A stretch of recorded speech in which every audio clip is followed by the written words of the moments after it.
ডম ডম ডম S S খাবো খাবো। তো বন্ধুরা চলে এসেছি লালগোলা।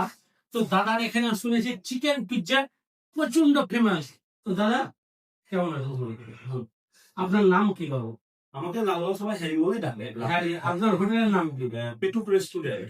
ভাই পেটুক রেস্টুরেন্ট মানে এই যে আমার আগে পেটু এই যে, তো এক রেস্টুরেন্ট ভাই।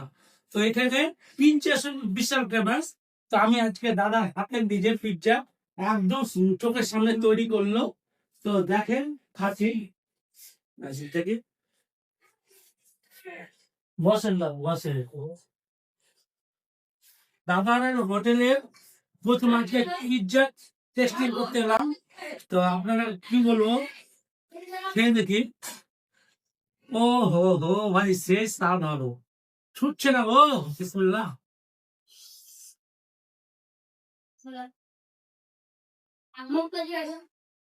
ফ্রেশ স্বাদ ভাই, ফ্রেশ স্বাদ।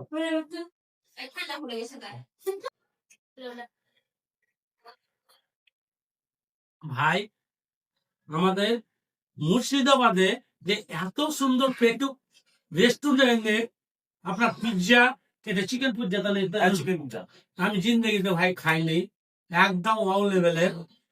এরপরে এটা খেয়ে তো দেখলাম, এরপরে এর দাদা খাওয়ার আবার আসছে ভিডিও। তো কি কি পাওয়া যায় একটু জেট, এটা হচ্ছে শুধু তেলাও। তো আমি যদি এক খাবার খেয়ে নেবো, আমি আমার খাওয়া দেখে নেবো না, আমি দেখছি সত্যি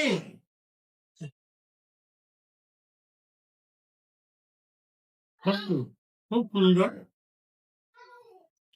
জিনিসটা দিয়েছে। দেখেন কাঠের জিনিস, মানে একদম পুরানো যুগের মতো। কেমন লাগছে আপনার? মানে সত্যি যেটা সত্যি সেটা ভাই ভিডিও করার ব্যাপার না, কিন্তু একদম সত্যি আমি খুবই সুন্দর ভাই।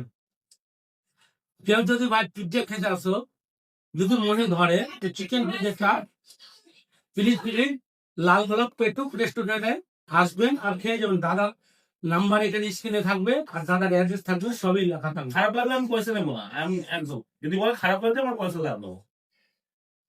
তোমরা যদি ভাই পিৎজা খেয়ে প্রমাণ করতে পারে খারাপ, তাহলে পাঁচ পাঁচ পিৎজা ফ্রিতে খাবে।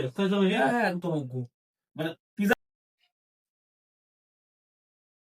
তো বন্ধুরা এত সুন্দর পিৎজা সত্যি জীবন আমি প্রথম খাচ্ছি।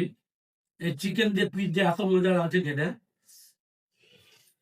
একটা খেলে একদম একটা খেলে ওরা পেট ভরে যাবে আমার মতন মানুষের। কারণ আপনারা এমন খারাপ করে দুজন লাগবে, তাই তো নাকি? তো লাগবে একজন আমার খাওয়া আপনার জন্য ঠিক আছে ভাই আমাকে দেখেন পাঁচটা পিৎজা হারাম করে খেয়ে নেবো।